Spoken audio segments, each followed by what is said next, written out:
Mom,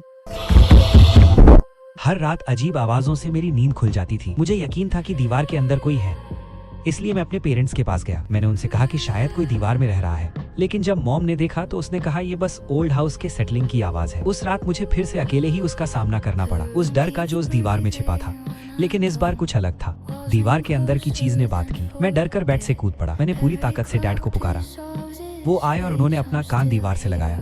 फिर उन्होंने कहा कि वो बस एक चूहा है। लेकिन कोई चूहा कैसे बात कर सकता है? अगले दिन स्कूल में मैंने अपने इनर डर और बेबसी को पेंट किया और वो आर्ट वर्क अपनी टीचर को दे दिया।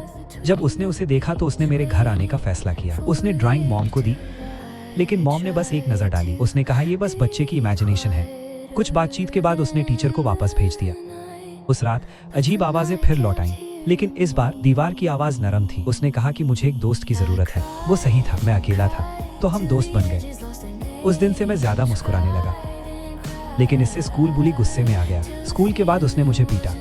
उस रात बेड पर लेटे हुए मैंने दीवार में अपने दोस्त को सब कुछ बताया। मेरे दोस्त ने कहा अगर मैं बुलीड होना बंद करना चाहता हूँ तो मुझे बुली को मुझसे डराना होगा। इसलिए अगले दिन स्कूल में मैंने उसे सीढ़ियों से धक्का दे दिया। हालांकि वो सेटिस्फाइंग था, लेकिन मुझे स्कूल से निकाल दिया गया। डैड गुस्से से भर गए। उन्होंने मुझे बेसमेंट में बंद कर दिया, लेकिन वहाँ एक पंचिंग बैग के नीचे मुझे एक खुफिया टनल मिला। अंदर एक विशाल हिडन स्पेस था।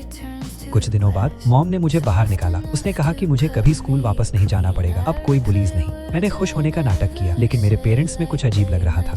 उस रात देर से मैंने दीवार में अपने दोस्त को अपने डाउट्स बताए। तुम्हें उनसे केयरफुल रहना होगा, वो जैसे दिखते हैं वैसे नहीं है। मैंने कहा कि मैं उससे फेस टू फेस बात करना चाहता हूँ। उसने कहा वॉलपेपर के पीछे एक होल है। मैं झुक गया और मुझे वो मिल गया, लेकिन जब मैंने अंदर देखा तो मैं लगभग चीख पड़ा।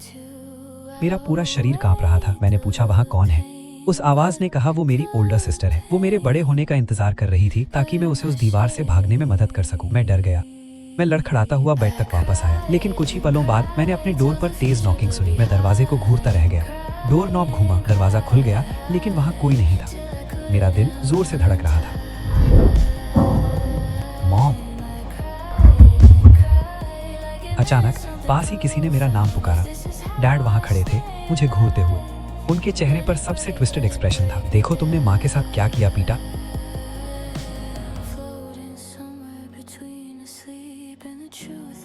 पीटा, ये सब बस एक ड्रीम था।